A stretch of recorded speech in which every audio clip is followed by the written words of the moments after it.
दोस्तों, जैसा आप सबको को पता है कि इंग्लिश आज के इस मॉडर्न युग, इस भागते हुए दुनिया के लिए इंग्लिश कितना इम्पॉर्टेंट विषय है, हम लोग के लिए कितना इम्पॉर्टेंट सब्जेक्ट है इंग्लिश।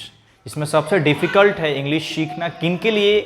उन बच्चों के लिए जो अपने दिमाग में बैठा कर रखते हैं, मेकअप माइंड कर लिए हैं कि मैं इंग्लिश कभी नहीं बोल सकता। मैं उन दोस्तों को बताना चाहूँगा कि मेरे दोस्त, आप इंग्लिश सीख सकते हो, बेहतर इंग्लिश सीख सकते हो, बशर्ते कि आप प्रयास करें।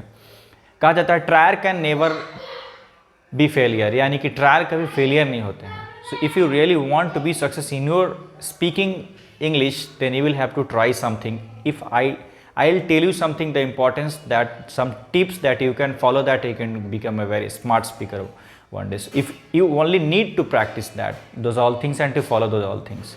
So मैं आपको बताना चाहूँगा मेरे दोस्तों कि इंग्लिश सीखना जो है वो क्षेत्रीय बच्चे जो होते हैं, जो ग्रामीण बच्चे हैं, मैं उनके लिए स्पेशली मैं बताना चाहूँगा, क्योंकि शहर में जो लड़के रहते हैं, शहर में जो लोग रहते हैं, उनके लिए ईजी लैंग्वेज हो जाता है। ये इसलिए ईजी हो जाता है क्योंकि उनका फोर्स एटमॉस्फेयर, जो उनका हिंदी फोर्स एटमॉस्फेयर है, और हिंदी से इंग्लिश कन्वर्ट होना काफ़ी इजी हो जाता है। लेकिन हम लोग ग्रामीण क्षेत्र में रहते हैं, ग्रामीण क्षेत्र से बच्चे आते हैं, उनके लिए थोड़ा सा टफ इसलिए हो जाता है क्योंकि पहले रीजनल लैंग्वेज बोलते हैं, यानी कि क्षेत्रीय भाषा बोलते हैं। क्षेत्रीय भाषा से उसको हिंदी में ट्रांसलेट करते हैं, फिर हिंदी से उसको इंग्लिश में कन्वर्ट करते हैं, इसलिए काफ़ी डिफ़िकल्ट हो जाता है उन लोगों के लिए। तो मैं बताना चाहूँगा कि वैसे बच्चों को जो अपने माइंड में बैठा के रखें, फिट कर लिए हैं, यानी कि मेकअप माइंड कर लिए हैं कि I can't learn this language, so you of course can learn English one day.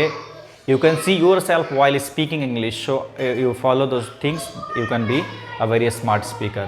तो पहला टिप्स मैं आपको बताना चाहूँगा कि हम कहीं भी इंग्लिश सीखने के लिए जाते हैं या फिर प्रयास करते हैं, सेल्फ प्रैक्टिस करते हैं घर पे, तो वहाँ हम लोग क्या समझते हैं कि हमें सबसे पहले ग्रामर करना होता है। तो सबसे पहला पॉइंट बेसिक ग्रामर है, मैं चीज़ 110% कहूँगा, क्योंकि बिना बेसिक ग्रामर का आप इंग्लिश सीख ही नहीं सकते हैं। तो मैं बेसिक ग्रामर कह रहा हूँ। पहला मेरा जो टिप्स है, जो पहला पॉइंट है जो आपको फॉलो करना है, वो ग्रामर ही है।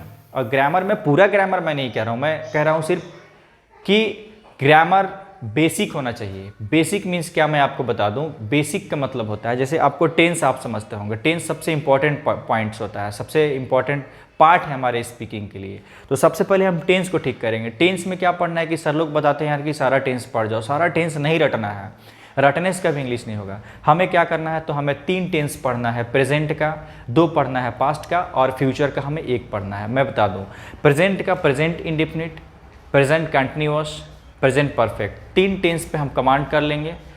पास्ट पे अगर मैं बात करूं तो past indefinite, past continuous tense पे कमांड कर ले, और फ्यूचर का सिर्फ फ्यूचर इंडेफिनिट पे कमांड कर ले। अगर ये 3 टेंस को हम अच्छे से कमांड कर लेते हैं, इसके बाद हम बात करेंगे वॉइस का।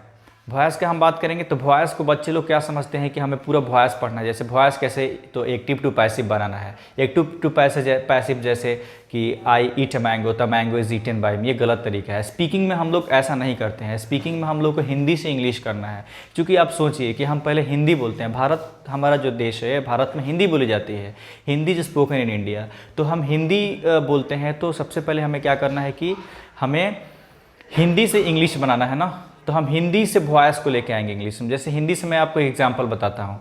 जैसे मुझे पढ़ाया जाता है, तो आई एम टॉट, पढ़ाया जाता है is a present indefinite tense का वॉइस है, या पढ़ाया जाता है प्रेजेंट इंडेफिनिट टेंस का वॉइस है। तो वॉइस में भी हमें 6 ही वॉइस पढ़ना है, जैसे प्रेजेंट इंडेफिनिट का वॉइस, प्रेजेंट कंटिन्यूअस का, प्रेजेंट परफेक्ट टेंस का वॉइस, पास्ट इंडेफिनिट का, पास्ट कंटिन्यूअस का, और फ्यूचर इंडेफिनिट का। हमें इतना ही वॉइस पढ़ना है। हिंदी टू इंग्लिश पढ़ना है हमें, इंग्लिश टू इंग्लिश, यानी कि एक्टिव टू पैसिव कभी नहीं बनाना है। इतना चीज़ अगर हम कर लेते हैं, और मैं ग्रामर का, बेसिक ग्रामर की बात कर लूँ तो use of is am are, use of was were, use of have has, use of had, use of will have, infinitive have to, जैसे मुझे जाना है तो आई हैव टू गो, मुझे अंग्रेजी बोलना है तो I have to speak English. अगर इन सब चीज़ों का अगर हम लोग प्रैक्टिस कर लेते हैं, यानी कि बेसिक, बस इतना ही करना है, तो अगर हम ग्रामर में इतना अगर ठीक कर लें, तो फिर हम लोग इंग्लिश काफ़ी बेहतरीन तरीके से सीख सकते हैं, बोल सकते हैं, क्योंकि ये बेसिक है। नेक्स्ट अगर मैं बात करूं तो नेक्स्ट हमारा आता है वोकैब्स। वोकैब्स को हम लोग शब्द के नाम से, यानी कि वोकैब्स को हम लोग शब्द कहते हैं, यानी कि दूसरा जो चीज़ होता है वो शब्द होता है। यानी कि इंग्लिश बोलने के लिए ग्रामर के में सबसे पहले हमारा क्या आ गया, तो हमारा टेंस, यानी कि टेंस पूरा नहीं, सेकंड वॉइस, और उसके बाद हमारा आ गया वर्ड्स। और वर्ड्स कैसे हमें रिमेंबर करना है, वर्ड्स कैसे हमें मगअप करना है, जो स्पीकिंग से रिलेटेड, हमें कोई भी वर्ड्स नहीं याद कर लेना है, स्पीकिंग से रिलेटेड वर्ड्स हमें याद करना है। मैं आपको एग्जाम्पल बताता हूँ। आप ईंट देखे होंगे, ईंट जो होता है उसका क्या काम है, तो ईंट का काम है दीवाल हम लोग ईंट से दीवाल को उठाते हैं, यानी कि एक एक ईंट जोड़ के एक बहुत बड़ा बिल्डिंग बनाते हैं, को वॉल खड़ा कर देते हैं, और एक एक वॉल लगा के हम लोग बहुत बड़ा बिल्डिंग बना देते हैं। उसी प्रकार से हमारा वोकैब्स का काम है, यानी कि एक एक वोकैब्स, एक एक वर्ड जोड़ जोड़ के हम लोग बहुत लंबे समय तक इंग्लिश बोलते हैं। तो सेम चीज़ है, तो हमें वोकैब्स याद करना होगा। दूसरा चीज़, पहला चीज़ ग्रामर, बेसिक सारा ग्रामर नहीं, यानी कि voice, narration, tense, degree, syntax वगैरह सब चीज़ पढ़ने की आवश्यकता नहीं है। हमें जितना बताया मैंने उतना आप प्रैक्टिस करो। सेकेंड चीज़ जो है हमारा वोकैब्स है। और थर्ड चीज़ मैं आपको कहूँगा कि आपको ग्रामर आ गया, आपको अच्छा वोकैब्स है, यानी कि स्पीकिंग रिलेटेड वोकैब्स है, तो अब क्या करेंगे, तो सेंटेंस में हम उसे कन्वर्ट करेंगे, ऐड करेंगे, वर्ड्स को हम ऐड करेंगे और उसे हम करेंगे प्रैक्टिस। रेगुलर प्रैक्टिस करेंगे, छोटे छोटे सेंटेंसेस बनाएंगे, प्रैक्टिस करेंगे, हम लोग अपने इंग्लिश को काफ़ी बेहतरीन बना सकते हैं। तो आप अगर English really you want to speak English, you really want to learn English, you want really to see one day in speaking English, then you will have to follow this 3 things that you can be a very smart speaker one day. तो मेरे दोस्तों, आज के लिए इतना ही रहेगा। इसके आगे मैं आपको कल बताऊंगा। तब तक के लिए आप इतना प्रैक्टिस करिए। जय हिंद।